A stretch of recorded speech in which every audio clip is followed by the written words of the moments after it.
여러분 반갑습니다. 반도체 오빠 천회장입니다. 비가 좀 내리네요. 또 바쁘게 정신없이 살아오는 그런 분들이 꽤 많을 거예요. 저 또한 정신없이 살다 보니까 지내다 보니까 벌써 오전 시간이 후딱 지나간 것 같습니다. 오늘 장은 그렇게 썩 좋지 않는 것 같네요. 또 뭐 비리비리한 그런 모습을 보여주고 있어서 조금 짜증 났을 겁니다. 음, 당분간 그런 모습으로 좀 흘러갈 것 같아요. 지금 보니까. 하여튼 여러분들 참고하시고 투자에 임하셨으면 좋겠습니다. 일단은 뉴욕 증시를 보니까 그 다음날 나오는 이죠. 다음날 그 나오는 그 연방준비제도의 그 9월 FOMC 그 정례 회의 결과를 좀 더 앞두고 있어요. FOMC 회의가 아주 중요한 것 같습니다. FOMC 회의. 일단은 S&P 500 지수는 여러분들 아시다시피 전장보다 9.58포인트 떨어져서 4443.95로 맞췄고요. 나스닥도 32.05포인트 떨어져서 13678.19. 다우존스도 106.57포인트 하락해서 34,517.73으로 거래 마쳤습니다. 투자자들은 다음날 예정된 9월 FOMC 결과를 기다리는데 특히 유가 상승세를 주시하는 것 같아요. 이 유가가 문제입니다. 유가, 기름 가격. 연준은 이번 회의에서 기준금리를 동결할 것으로 예상이 되는데요. 다만 시장은 이번 회의에서 추가 인상 여부와 내년 금리 전망치 등을 주시할 것으로 보입니다. 지난 6월 발표된 연준 위원들의 금리 전망치에 따르니까 당시 위원들은 올해 1회 더 금리 인상을 예상을 했어요. 위원들 내에서도 추가 인상 여부에 의견이 좀 갈리는 만큼 인플레이션이 추가로 둔화될 경우에 추가 인상은 없을 것이다. 그런 이야기까지 하는 것 같습니다. 그런데 제롬 파월 연준 의장은 지표 따라서 추가 인상이 가능하다며 긴축 기조를 이어갈 가능성이 좀 있어요. 최근 들어서 유가가 고름세를 보이다 보니까 인플레이션이 다시 가속화될 위험이 있고요. 긴축 기조를 테이블에서 내려놓을 경우 정책 오판에 위험이 있다. 정책 오판에 위험이 있다고 그런 생각을 하는 것 같습니다. 서부 텍사스산 원유 선물 가격 보니까 배럴당 92달러 돌파했고요. 브렌트유 선물 가격도 배럴당 95달러를 넘어섰어요. 쉐브론의 마이크 워스 CEO는 전날 한 방송에서 인터뷰에서 원유 가격이 배럴당 100달러에 이를 것이다 그렇게 전망을 하더라고요. 유가 오름세에 국채금리가 빠르게 지금 오르고 있고요. 2년물 국채금리는 전날보다 5bp가량 올라서 5.109%까지 올랐고요. 이는 2006년 7월 이후 가장 높은 수준입니다.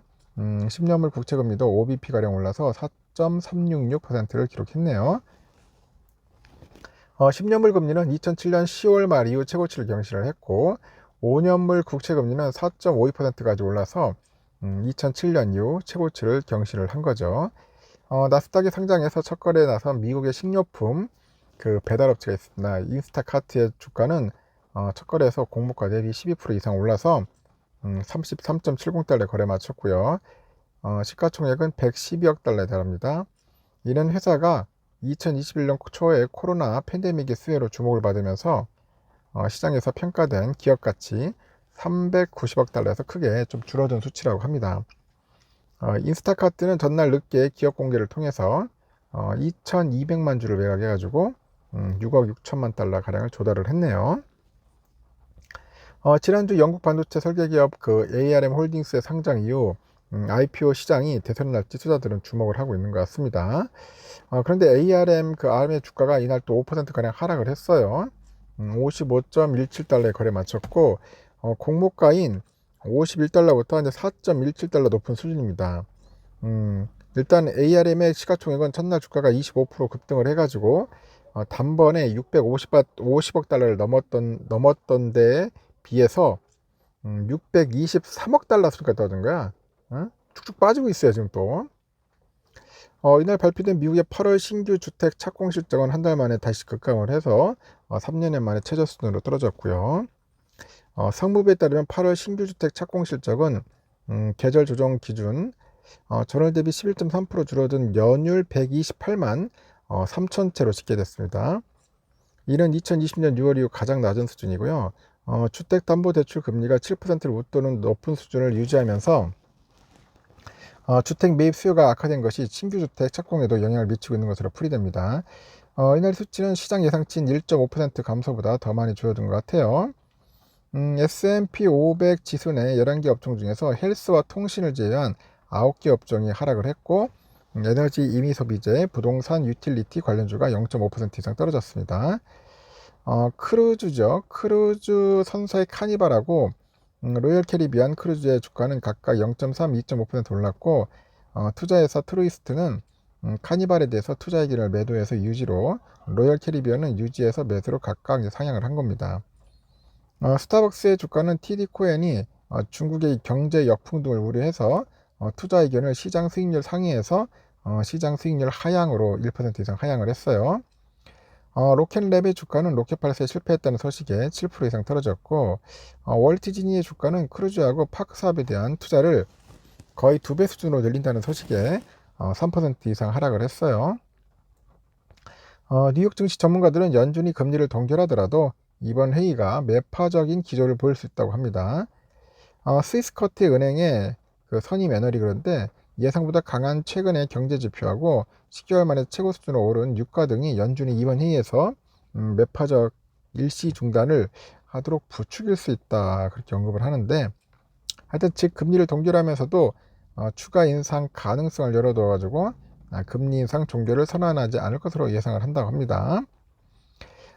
찰스 슈왑의 전략가 그래요. 우리는 처음보다 인상 주기의 끝에 더 가까워졌다는 것을 알고 있다. 이러면서 인상의 종류 여부보다는 연준이 내년을 어떻게 내다보느냐, 아니면 적어도 내년에 모퉁이를 돌아설지가 훨씬 더 중요하다고 언급을 하는 것 같습니다. 시카고 상품거래소 패드워치 따르니까 연방기금 금리 선물시장에서 그 마감 시점 연준이 9월 회의에서 금리를 동결할 가능성은 99%를 나타낸 것 같아요. 11월 회의까지 금리를 동결할 가능성은 70.8%, 금리를 0.25%포인트 인상할 확률은 28.9%, 그렇게 보고 있는 것 같습니다. 상황은 이렇게 돌아갑니다. 미국장이 안 좋으니까 결국은 국장도 별 없어요. 어쩔 수 없더라고요. 좀 빠지는 수밖에 없습니다. 코스피 한 0.16% 빠지고 있고, 코스닥 0.9% 빠지고 있고요. 우리의 삼성전자도 현재 0.3% 정도 빠지고 있어요. 한 200원 정도 현재 빠지고 있습니다. 69,600원, 700원 왔다 갔다 하고 있고, 그래도 외인들은 좀 삽니다. 모건 애들이 한 88만 주, JP들이 47만 정도 매수하고 있고, UBS가 한 26만 정도 이제 매도를 하고 있고요. 본주가 또 빠지니까 우선주도 뭐 어쩔 수 없어요. 빠져요. 현재 좀 많이 빠집니다. 400원 정도, 56,500원 가리키고 있습니다. 0.7%. 참 매수하기 좋게 만드네요. 일단 UBS 골드만에 좀 매수하고 있고요. UBS 또 JP가 또 팔기도 하고 있습니다. 오늘은 한 1% 내외로 빠질 것 같습니다. 참고하시고 투자 임하셨으면 좋겠습니다. 다들 점심 맛있게 드십시오.